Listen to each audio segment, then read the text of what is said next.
Bonjour à toutes et à tous, c'est l'heure du JT, voici les titres à la une de ce mardi 24 mai. Rupture conventionnelle suivie d'un décès, franchise en base des avocats et documents commerciaux de l'entrepreneur individuel. C'est parti.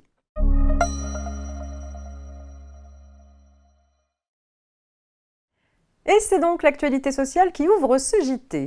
Un salarié et son employeur conviennent d'une rupture conventionnelle et signent le 11 septembre 2015 une convention de rupture. Celle-ci prévoit que le contrat prendra fin le 21 octobre 2015. La convention est homologuée par le direct le 9 octobre 2015. Quelques jours plus tard, le salarié décède à la suite d'un accident du travail. La convention de rupture ayant été homologuée par l'administration au jour du décès, les ayants droit du salarié réclament à l'employeur le versement de l'indemnité de rupture conventionnelle, ce que l'employeur refuse considérant que le contrat de travail ayant été rompu prématurément par le décès du salarié, la rupture conventionnelle prévue au 21 octobre n'a jamais eu lieu. À tort pour la Cour de cassation qui estime que la créance d'indemnité de rupture conventionnelle naît dès l'homologation de la convention. La convention de rupture ayant été homologuée le 9 octobre 2015, la créance d'indemnité de rupture conventionnelle était entrée dans le patrimoine antérieurement au décès du salarié.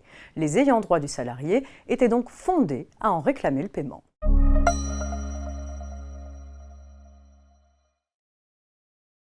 Les petites entreprises bénéficient d'un régime spécifique en matière de TVA puisqu'elles ne sont pas tenues de déclarer et payer la TVA si leur chiffre d'affaires n'excède pas un certain seuil. Pour certaines professions, telles les avocats, ce régime de la franchise en base de TVA s'applique en deçà d'un seuil spécifique de 44 500 € au lieu de 34 400 € pour les autres prestations de services. Questionné sur l'éventualité d'un relèvement de ce seuil à 50 000 € pour soutenir de nombreux cabinets d'avocats en difficulté financière, le ministre de l'Économie a répondu négativement. Ce régime est d'ores et déjà plus favorable que celui en vigueur dans la plupart des autres États de l'UE. Par ailleurs, le seuil actuellement en vigueur s'applique pour la période 2020-2022 et sera donc revalorisé au 1er janvier 2023.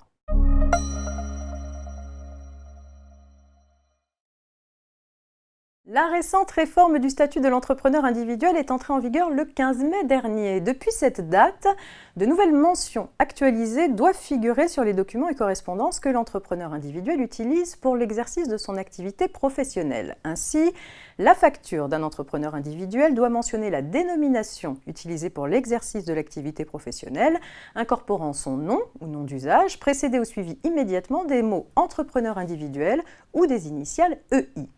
Par ailleurs, pour l'exercice de son activité professionnelle de manière générale, l'entrepreneur individuel doit utiliser cette dénomination associant à son nom les termes signalant son statut d'entrepreneur individuel.